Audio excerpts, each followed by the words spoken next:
All right, here we go. We have started our timer. Today is Monday, February 9th. It is 5:10 p.m. I'm excited to see you guys. Hope you enjoyed the Super Bowl yesterday. Thought that was kind of fun. These are the rules here. We're doing a daily upload every single day for the month of February. And that is it. So I am doing show and tell for each of these. And today I got a pretty cool show and a lot of tell about the Westin Bonaventure Hotel. So I have two glasses. We'll start with this one. I went, and I'll tell you my story about it, but I want to show you what the Westin Bonaventure looks like. This is it, the Westin Bonaventure Hotel. This unfortunately has a chip on it, which I was kind of sad to see. So I went to the Westin Bonaventure Hotel many years ago. I'm going to tell you about it, and then I have another souvenir glass as well that I'll show you.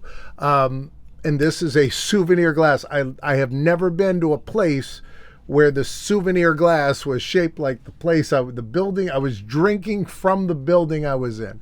The Westin Bonaventure is in downtown Los Angeles. It was built in the mid 70s, I think like 1974, somewhere around there. And it is very prominent in the LA skyline for two reasons. One, look at it. I mean, it looks absurd. It looks like, some kind of battery pack from the future or something. But also, it is rather tall, and Los Angeles does not have a lot of tall buildings. So you tend to see the Westin Bonaventure, I always notice, and you always notice the U.S. Bank Tower, which is the tallest building out there, and there's one or two others that you notice. I mean, they don't have a ton of tall buildings, but this one dominates the skyline, and it dominates pop culture. When you see footage of Los Angeles, once you know what it looks like, every time you see their skyline, you'll notice it because it stands out. Now, I visited it because there is a restaurant on the top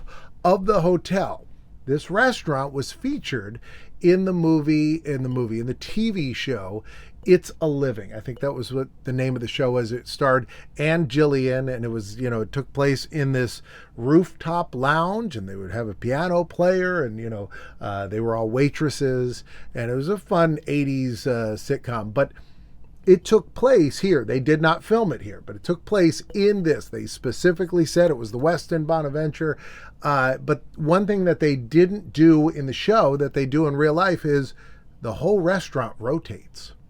So you go up there, you order your drinks, order your food, and by the end of your meal, you're facing another direction. You're like, oh, look at that now. I see all that cool stuff, which I loved. So I thought that alone, fascinating, super cool to see.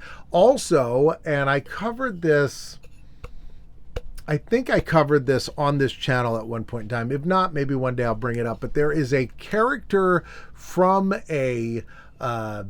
I want to say a Street Fighter game that her fight takes place on the lounge at the Westin Bonaventure. So they have four famous elevators, and three of their elevators have plaques next to them for the movies that were filmed in the elevator. I went in the elevator that they filmed the movie True Lies, the Arnold Schwarzenegger movie. There's a plaque next to it. Arnold Schwarzenegger's movie was filmed here. That is the one. It's a glass elevator, and if you remember the movie, and I think I do, I'm like 90% sure. I haven't seen the movie in years. Schwarzenegger rides a horse into the elevator. It's a glass elevator, and you see it go up. And I rode on that elevator. The other elevators had a plaque. One of them for In the Line of Fire, which is a Clint Eastwood movie. I did some filming locations on the main channel about In the Line of Fire. I should say, me and the missus went to the Westin Bonaventure before I did YouTube. So sadly, I have a few photographs and my souvenirs, but I do not have a YouTube video about it. So I've been out to the West Coast. We did some videos in San Jose, but hopefully I'll get out to Los Angeles again one day, because there is so much that I've seen out there that I wish I had made YouTube videos about, because I would like to watch them back. I would like to relive those, those adventures. And so hopefully I'll have some new adventures and I'm put them on there for you. But the Westin Bonaventure, the other elevators are True Lies. So you got True Lies, In Line of Fire, and then Forget Paris, which was a Billy Crystal comedy. I want to say it was Deborah Winger was the female lead. And unless I'm confusing it with another movie, which I don't think I am, Forget Paris is the one where he plays a basketball referee. And Julie Kavnar, the voice, is it Julie Kavnar? Who's the voice of Marge Simpson? The voice of Marge Simpson is in the cast. And every time she comes on, it's like, you're like, oh, wow, that's a rather unique voice. But I think it's Forget Paris. But I know Forget Paris is the one that has the plaque, but I think that movie is called Forget Paris. And I do remember this about the Billy Crystal Forget Paris movie.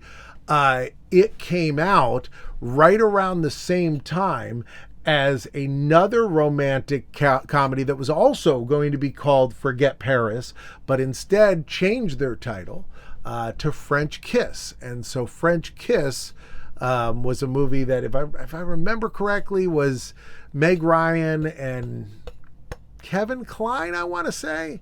I think it was Meg Ryan and Kevin Kline. But that they were both going to be called Forget Paris, and then the studios were like, "Oh, you got to forget Paris? Yeah, you got to forget Paris." And then they were like, "Well, one of us will have to forget Paris." But anyway, so that is the other elevator. So hopefully one day I'll get to go back. You can watch anything. Like I'll watch an episode of the A-Team, and they'll show this. Like all kinds of shows. And sometimes, because it's such a neat building, if they got a weird rich guy in their storyline, they will show this as your, like establishing shot, and they'll zoom in on a window, and then, there's the bad guy. And so he's at the Westin Bonaventure. He's at a hotel. So this is the other one. They had, I want to say they had a boot that you could get as a souvenir boot.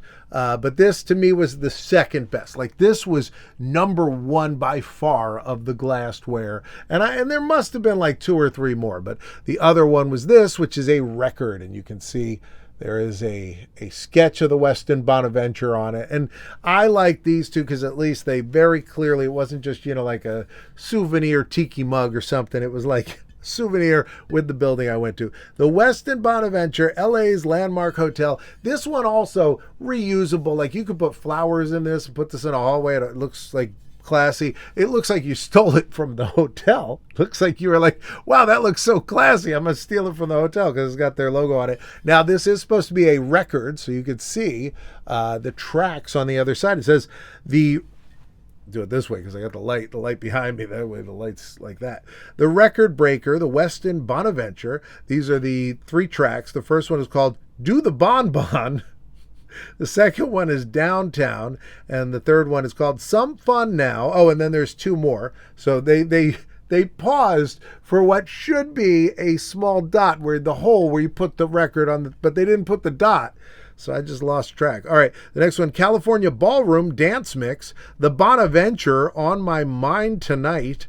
And it says all songs written by the concierge, published by the hospitality staff, produced by LA's landmark hotel, mixed by your bartender. And so I got 2 drinks that night. I can tell you this because the missus doesn't drink, and I would never let her order a mocktail in a cup like this. If you're going to pay the price of a cup like this, she and I, we know better. You're not gonna give those mocktails are a ripoff. You know, but you get this, you get a strong, and you look at that menu, you say I want an old fashioned or something, you get that in there. But I do like these. I don't know if they still produce these. At the bottom here it says CDW USA, and let's see, the bottom of this one doesn't say anything, but very, very nice, right? I mean, that's very classy souvenirs. I have never used either of them since we came home. I can't imagine drinking out of this. You could drink out of. If you had a straw, I guess you could use either one. But this thing, I mean, I don't know whose mouth would. I don't know if this is like Cookie Monster.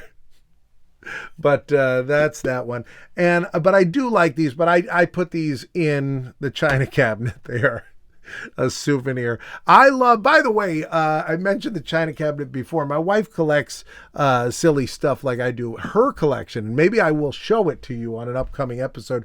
Everywhere we go, when we go to a new city, she likes to collect a souvenir thimble, like a sewing thimble, even though she doesn't sew. And I've looked for them in cities, can't find them anymore. We are out of time. I'll see you tomorrow.